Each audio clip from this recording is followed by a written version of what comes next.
Phase-wise evolution of Indian external trade. Phase 1, 1950 to 1959. Rough equilibrium in balance of payments. Import demand was more or less equal to export earnings in the first half of the decade. Later half saw a surge in imports due to heavy industrial planning. Quantitative restrictions on imports to encourage development of particular industries. Phase 2, 1961 to 1966. Quantitative restrictions for imports continued. Export markets were diversified. Export support services were developed. Export subsidization was introduced in 1962 to offset the penalties that quantitative restrictions imposed.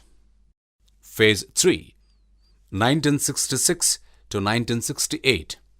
Devaluation was done to rationalize the export incentive system. At the same time, export subsidies were reduced, export duties imposed, and import duties were reduced. Net effect of devaluation was further stimulation of import substitution over export production. Phase 4, 1971 to 1975. The small steps towards liberalization introduced with devaluation was abandoned. Export subsidies were reinstated and augmented. Import policy became increasingly restrictive and complex due to the Bangladesh War in 1971, the oil price hike shock of 1973. Phase 5, 1975 to 1985. Foreign exchange reserves position improved due to improved agricultural production and increased remittances from Indians working in the West Asia. Import allocation rules were made simpler. Protective quotas, however, remained intact and domestic industry continued to be shielded from import competition.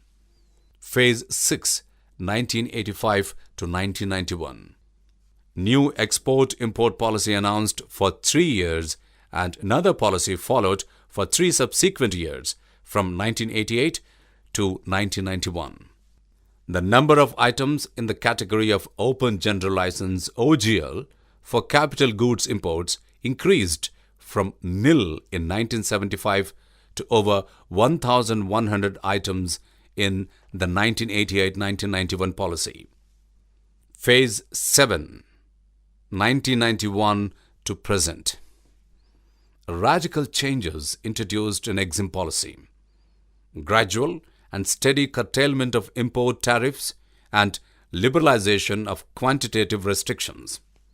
Rupee made fully convertible on current account. The effective exchange rate for all exports came closer to the exchange rate for all imports. Fundamental shift in the trade policy to correct the earlier anti-export bias through the withdrawal of quantitative restrictions.